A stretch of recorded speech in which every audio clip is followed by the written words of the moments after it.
जब प्यार की आजादी टकराए पहचान की साजिश से, क्या लिव इन रिलेशनशिप आज सिर्फ व्यक्तिगत चुनाव है या इसके पीछे कोई और मंशा छिपी है?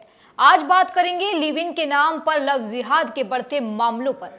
कर्नाटक की राजधानी बेंगलुरु से एक रूह कपा देने वाला मामला सामने आया है, जहां महिला का शव कूड़े की गाड़ी से बरामद किया गया है। शव के पैर गर्दन से बंधे थे। मामला लिव इन रिलेशनशिप का है।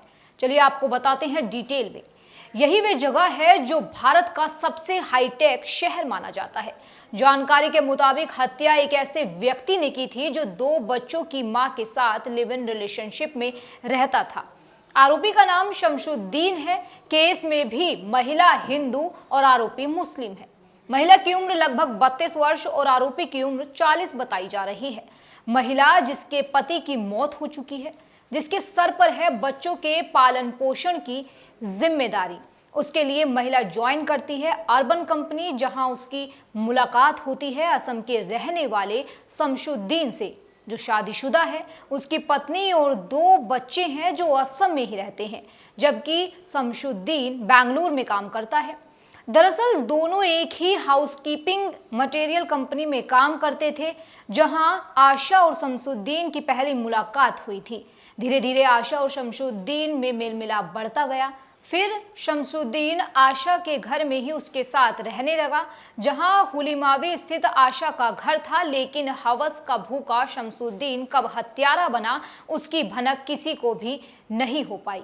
आरोपी शमशुद्दीन और आशा के बीच शुरू में अच्छे संबंध थे, हालांकि बाद में आशा ने कथित तौर पर अक्सर लड़ाई झगड़ा करना शुरू कर दिया। बीते शनिवार घटना की रात शमशुद्दीन कथित तौर पर नशे में घर लौटा और दोनों में झड़प शुरू हो गई। गुस्से में आकर उसने गला घोंटकर आशा की हत्या कर दी। हत्या के बाद शमशुद्दीन ने आशा की बॉडी के पैर को सर से बांधा और एक बोरे में भर दिया।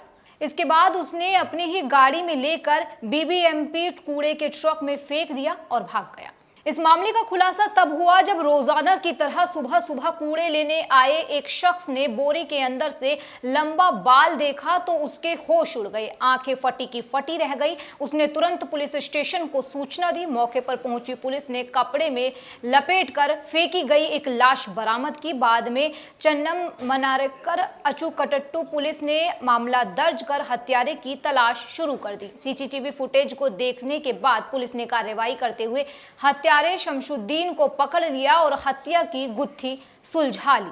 भारत में लिव इन रिलेशनशिप को अब कानूनी मान्यता मिल चुकी है।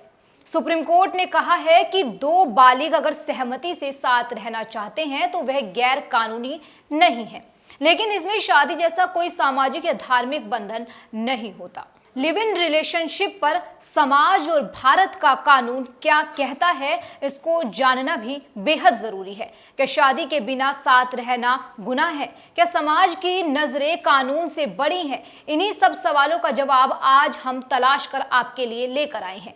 सबसे पहले तो आम भाषा में ये जान लीजिए कि लिव इन रिलेशनशिप क्या है।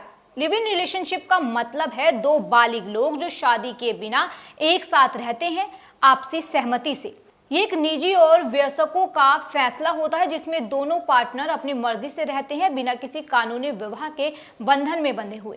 लिव इन रिलेशनशिप पर सामाजिक सोच और नजरिए की माने तो भारत में पारंपरिक रूप से शादी को बहुत पवित्र माना जाता है। लिव इन को अक्सर अनैतिक या गलत समझा जाता है। ग्रामीण इलाकों में इसे समाज की मर्यादा के खिलाफ माना जाता है और कई बार लड़कियों को अपमान और हिंसा का सामना भी करना पड़ता है। लेकिन शहरी युवाओं के बीच ये चलन बढ़ता ही जा रहा है, खासकर आधुनिकता की आड़ में आत्मनिर्भर और स्वतंत्र सोच रखने वाले युवाओं में। अब इस पर हमारे देश का कानून क्या कहता है, आइए जानते हैं। भारत में लिव इन रिलेशनशिप अवैध नहीं है। सुप्रीम कोर्ट ने कई बार ये कहा है कि अगर 2 बालिग सहमति से साथ रहते हैं तो वह अपराध नहीं है।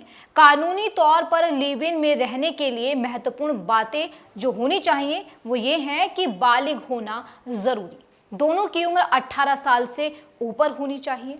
दूसरा ये कि सहमति जरूरी है, कोई जबरदस्ती नहीं होनी चाहिए।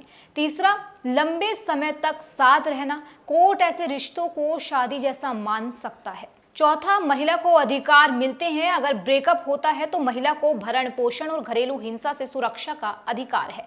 पांचवा, बच्चों के अधिकार। अगर लिव इन रिलेशनशिप में बच्चे होते हैं तो उन्हें वैध माना जाता है और उन्हें माता पिता की संपत्ति में अधिकार मिल सकता है।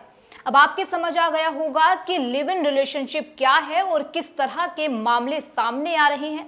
जरूरी है सतर्क रहने की। नमस्कार।